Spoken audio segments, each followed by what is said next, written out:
মহসিন, কি অবস্থা? আপনি আছেন তো সেখানে, আমাদেরকে বিস্তারিত জানাবেন। সাবেক আইজিপি চৌধুরী আব্দুল্লাহ আল মামুন এবং সাবেক সেনা কর্মকর্তা জিয়াউল আহসান সহ মোট ৮ জনকে কিন্তু আজকে আন্তর্জাতিক অপরাধ ট্রাইব্যুনালে হাজির করা হয়েছে। এই মুহূর্তে আপনার কাছে আর কি তথ্য আছে?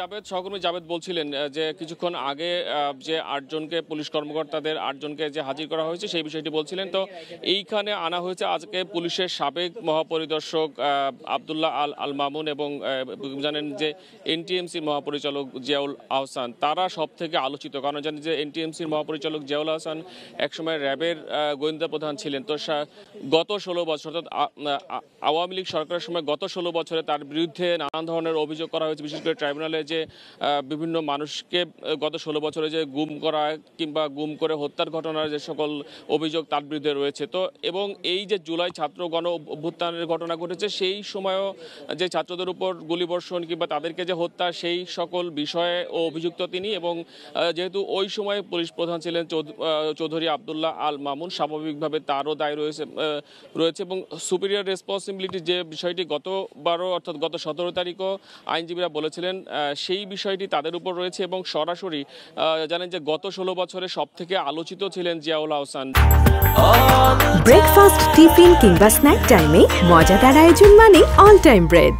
যিনি র্যাবের একসময়ের গোয়েন্দা প্রধান ছিলেন, সর্বশেষ যিনি এনটিএমসিতে ছিলেন, এবং তিনি এতটাই আলোচিত যে আমরা দেখেছি যে গত ১৬ বছরে বিভিন্ন সময়ে যারা রাজপথে বিরোধী দল ছিল বিএনপি, তাদের পক্ষ থেকে কিন্তু বারবার বলা হয়েছিল যে জিয়াউল আহসান এই সকল, বিশেষ করে সারা বাংলাদেশের বিভিন্ন জায়গায় যে গুম কিংবা ক্রস ফায়ারে যে সকল ঘটনাগুলো ঘটেছিল বিরোধী দলের উপর, সেই সকল ঘটনাগুলোর সঙ্গে জিয়াউল আহসানের সম্পৃক্ততার কথা বারবারই বিভিন্ন সময়ে পত্রপত্রিকাতে তো যেমন বলা হয়েছে, একই সঙ্গে বিরোধী দলের পক্ষ থেকে কিন্তু বলা হয়েছে। তো স্বাভাবিকভাবেই তাকে আজকে হাজির করা হয়েছে এবং তার বিষয়টি বেশ আলোচিত বিষয় এবং তিনি একটি বলা যায় যে আলোচিত চরিত্রই আজকের এই যে কোর্টে যাদেরকে হাজির করা হয়েছে তার মধ্যে। এবং চৌধুরী আব্দুল্লাহ আল মামুন সম্পর্কে যদি বলি, যে তিনি যেহেতু পুলিশের মহাপরিদর্শক ছিলেন, অর্থাৎ তিনি তার যে সুপিরিয়র রেসপন্সিবিলিটি তার সব থেকে বেশি।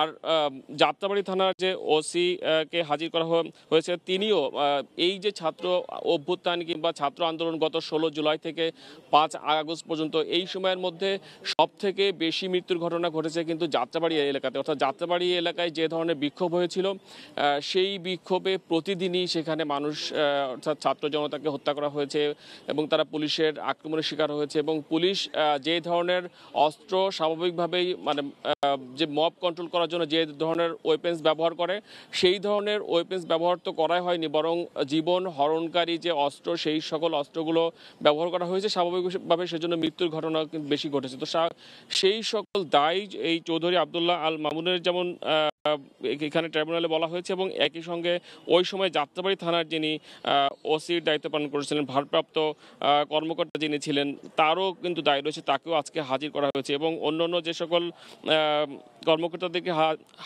হাজির করা হয়েছে তাদের ভিতরে রয়েছেন বরখাস্তকৃত ঢাকা জেলার পুলিশ সুপার আব্দুল্লাহ কাফি। জানেন যে আব্দুল্লাহ কাফিকে যখন আটক করা হয়, তার বিরুদ্ধে গুরুতর অভিযোগ যে ৫ তারিখে অর্থাৎ যখন সরকার পতন হয়ে যায়, তারপর আশুলিয়াতে যে ছাত্র জনতার উপর যে গুলি করা হয়, সেখানে ভ্যানের উপর লাশ তোলা হয় এবং স্তূপ আকারে লাশ তোলা হয়, এবং সেই লাশের ভ্যানের পাশে আব্দুল্লাহ কাফি, তার ছবি দেখা গিয়েছিল এবং সেটি ভাইরাল হয়েছিল।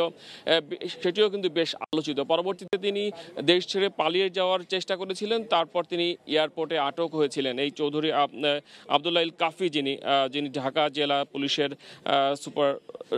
পুলিশ সুপার ছিলেন, আব্দুল্লাহ কাফি, তাকে আনা হয়েছে।